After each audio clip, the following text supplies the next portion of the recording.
Hello, hello. Welcome back. Welcome back to the podcast, everyone.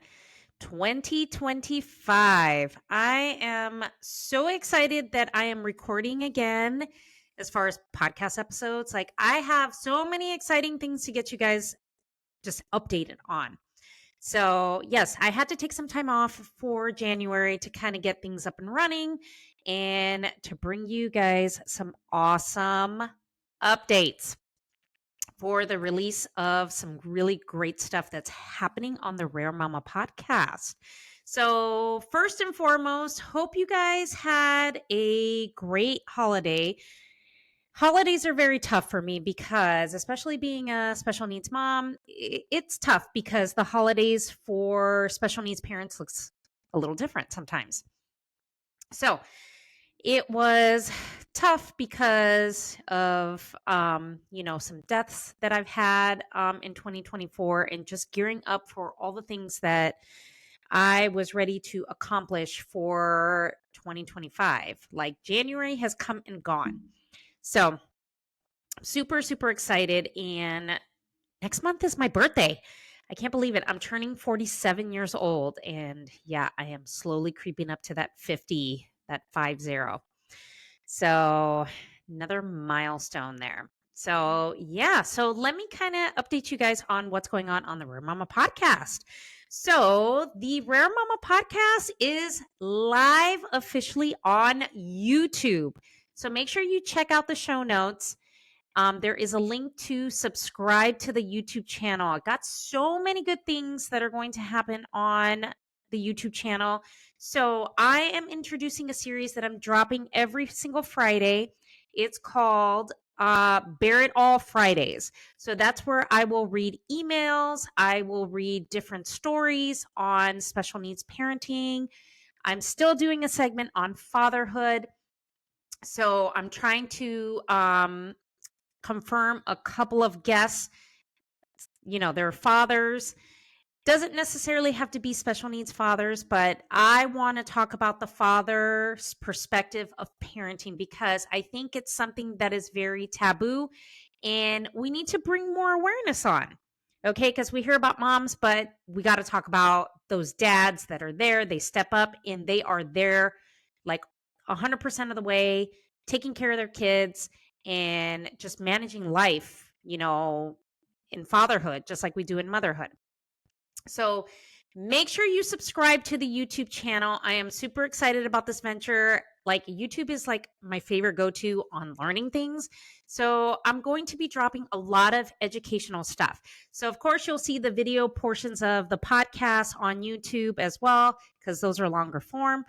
And yeah, just super excited. So it's going to be some educational stuff, trying to get more guest interviews as far as getting them on to the Rare Mom podcast. And maybe in the future, just to see, maybe I might have that male co-host. So stay tuned for that. So yes, so lots of great things are happening.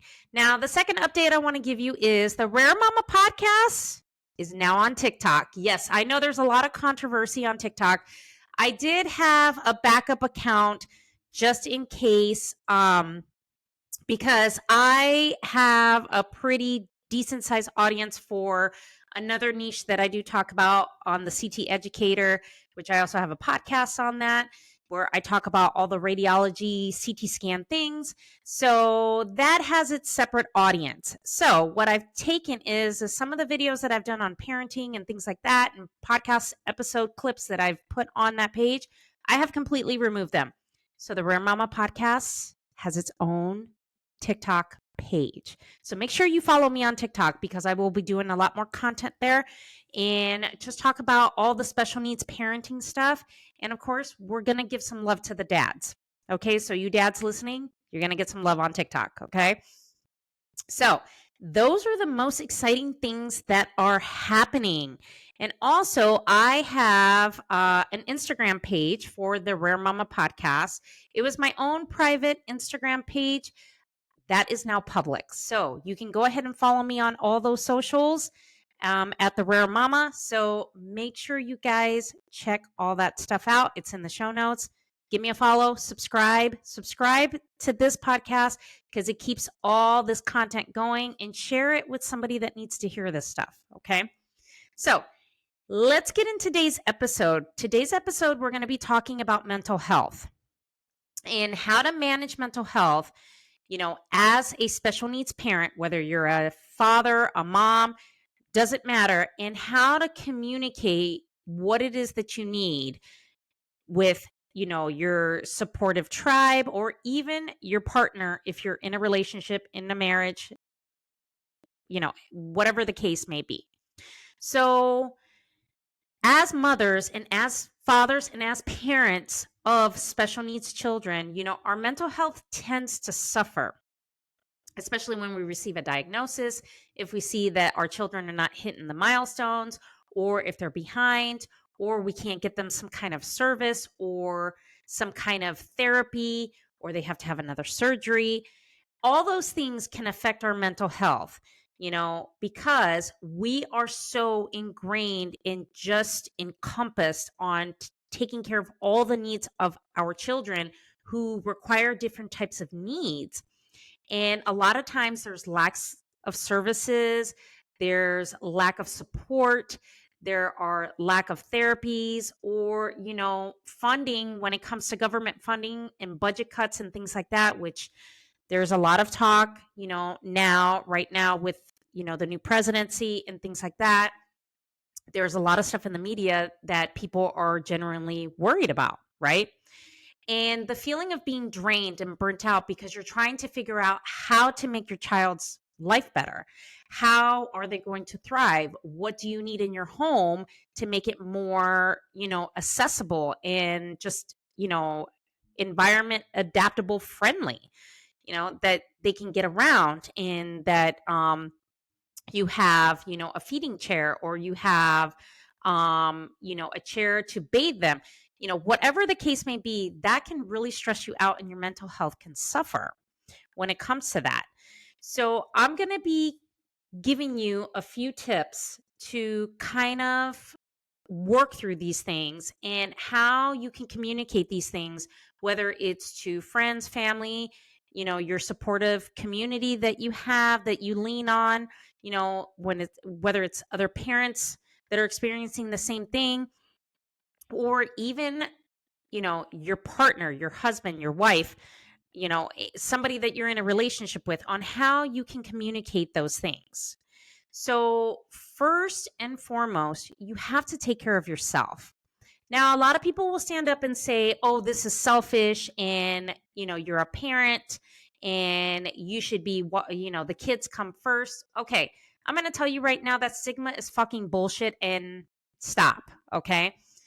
In order to take care of these children who require different needs, you have to take care of you, because you can't operate on an empty gas tank. It's the same thing if you have a car and you need to go to work. Do you think that car is going to go on an empty gas tank? Absolutely fucking not. Okay. So you have to make yourself a priority. That's a non-negotiable when it comes to parenting. You have to take care of you first. Okay. Because if you can't fill your cup and be in a calm space and be recharged, rejuvenated, and ready to go, and making sure that you are rested and hydrated and well fed, your kids are going to see that, and it's just going to trickle down like a domino effect. So in order to take care of your children that require all these needs and all these therapies and all these doctor's appointments and all this stuff, you have to take care of you. That's non-negotiable. That is the first thing you need to do. Okay. And that is one thing that I feel all special needs parents, even parents in general, you need to take care of you first. Okay. You need to make time for you. It doesn't matter. Even if it's 10 minutes a day where you're reading, you're sitting outside, you're going for a walk, whatever the case is, make time for you. It's super important. And I don't care what anybody else says. That is what should be happening. Okay. Because I'll tell you, if you continue to put your kids first, you're going to burn out real quick. And the stress has put more people in the hospital than you really think. Okay. Me being a CAT scan technologist, I see it every day. So you have to take care of you first. It's so important. Okay. And I know that sometimes that can be difficult, but you can make time, even if it's 5 minutes a day. Take that time for you. Okay. The second thing that I think is super important is to have open communication with friends, family, people that you lean on, your supportive tribe, your community of people that you rely on to talk about whatever it is that's going on. And if it's your husband, your wife, your partner, whatever the case may be, because sometimes open communication can be difficult and having those hard conversations because a lot of people don't understand and don't relate to parents who have kids with special needs. So it's super important. And talking to your partner, talking to friends and family, your community, sometimes can be very difficult because at times they don't understand, they don't get your point of view, and it could cause a lot of disagreements, right? So it's always a good thing to have that open communication because you have to make decisions. And you know what?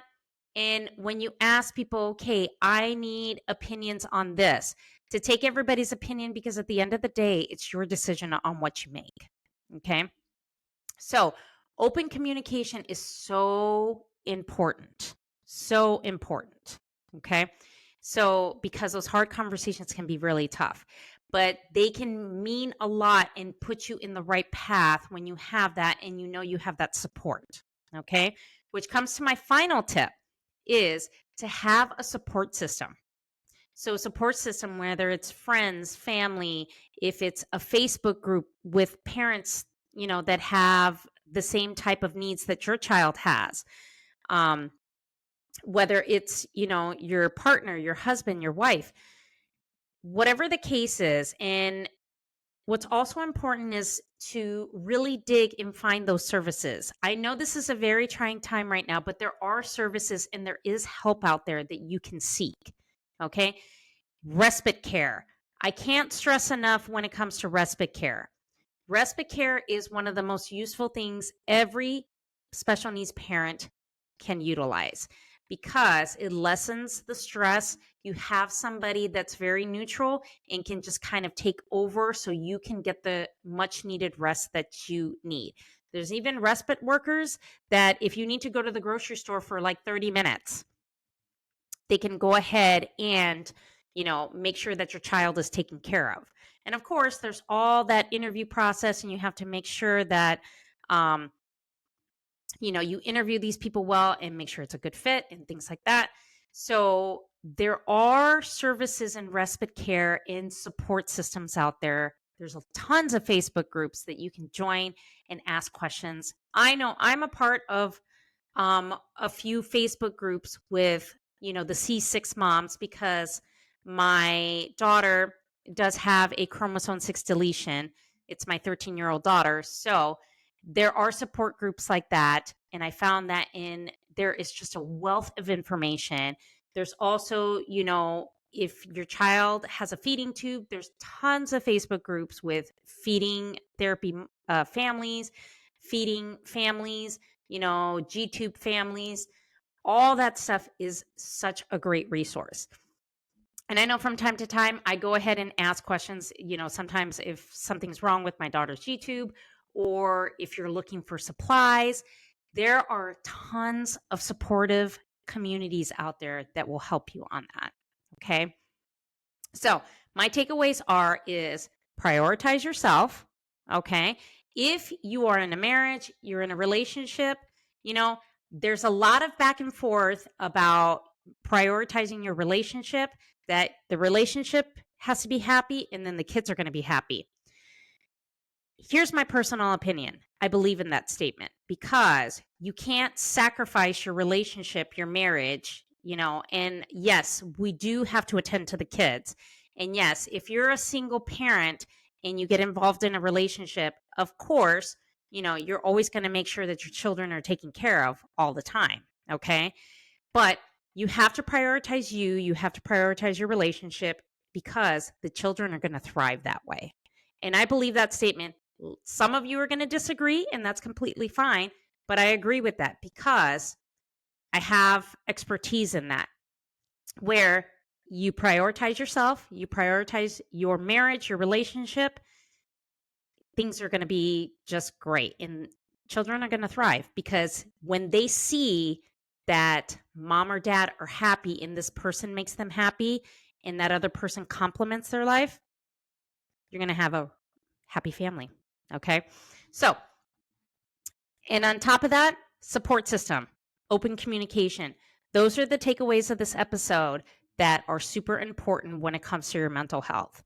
And always, there's lots of support out there to help you if you're struggling mentally. Okay. There's a wealth of information on YouTube, on TikTok that you can find, and even Facebook groups that you can find to go ahead and just, talk, and people will listen. Okay. So that is the episode for this week. So I am super glad to be back recording episodes and got a lot of good stuff happening. Okay. So make sure that you guys subscribe to the YouTube channel. If this episode was helpful, make sure you share it with somebody that needs to hear it so I can continue bringing good content to you guys. And if you have a story that you want to share or any inspiring stories that you want to share, go ahead and send me an email. My email's in the show notes. And also give me a follow on TikTok. That is my newest thing, even though I do have a pretty decent sized following on my other TikTok page. So make sure that you guys go ahead and follow on social. Everything will be in the show notes. And so glad to be doing the show again. So thank you so much for listening to this episode, and I will chat with you guys in the next episode.